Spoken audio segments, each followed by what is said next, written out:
Hello friends, എല്ലാവർക്കും പുതിയൊരു വീഡിയോയിലേക്ക് സ്വാഗതം. ഇന്ന് നമ്മുടെ അമ്മമാരും അമ്മാമ്മമാരൊക്കെ നമുക്ക് ഉണ്ടാക്കി തന്നിട്ടുള്ള ഒരു കിടിലൻ ഐറ്റം റേഷൻ അരി വെച്ചിട്ട് നമ്മൾ ഉണ്ടാക്കുന്നുണ്ട്.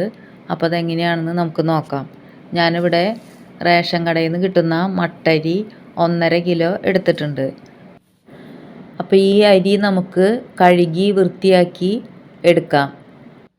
ഇത് നന്നായി വെള്ളം ഒഴിച്ച് ഓവർനൈറ്റ് സോക്ക് ചെയ്ത് വെക്കാം.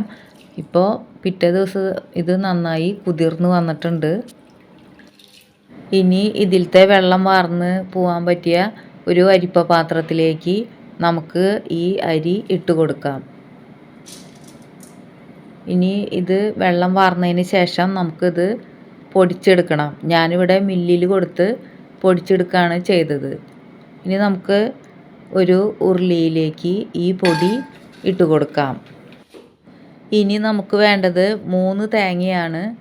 അപ്പോൾ 1.5 കിലോ അരിക്ക് നമുക്ക് 3 തേങ്ങ ചിരകിയത് വേണം.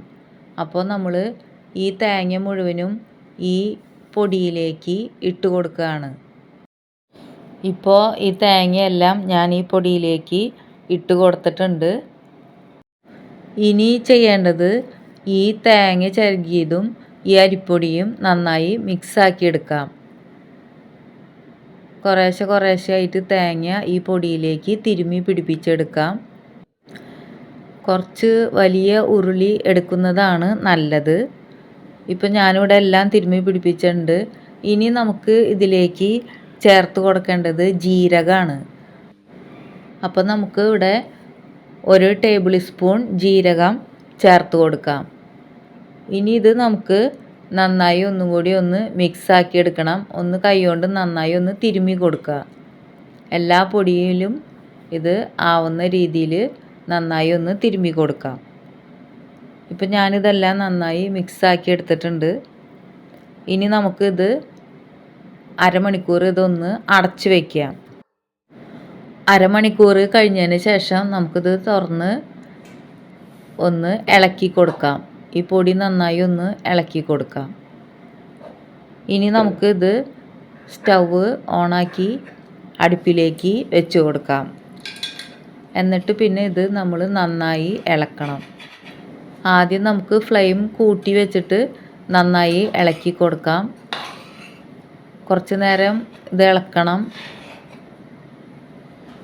അപ്പോൾ വലിയ ഉരുളിയാണ് ഇതിൽ നല്ലത്. ഇനി ഇത് ഇളക്കിക്കൊണ്ടേയിരിക്കണം. ഇപ്പോൾ ദേ ആ പൊടിയുടെ നനവൊക്കെ ഒന്ന് മാറി തുടങ്ങി. ഇനി ഇത് നമുക്ക് നന്നായി വറുത്തെടുക്കണം. അപ്പോൾ ഇനി ഇത് വറുത്ത് വരുന്ന വരെ നമ്മൾ നന്നായി ഇളക്കി കൊടുക്കണം. ഇപ്പോൾ ഈ പൊടി ചെറുതായി കളറൊക്കെ മാറി വന്നിട്ടുണ്ട്. ഇനി നമുക്ക് ഫ്ലെയിമൊക്കെ കുറച്ച് വെക്കണം. ഞാനിവിടെ ഇപ്പോൾ ഫ്ലെയിം കുറച്ച് വെച്ചിട്ട് വറുത്തെടുക്കുകയാണ്. കുറച്ച് നേരം കൂടിയും ഇങ്ങനെ നമുക്ക് ഇളക്കി കൊടുക്കാം. ഇപ്പോൾ ഇത് നല്ല ബ്രൗൺ കളറായിട്ട് വന്നിട്ടുണ്ട്. പുളിയുറുമ്പിൻ്റെ കളറായിട്ട് വരണം, അതാണ് ഇതിൻ്റെ ഒരു പാകം.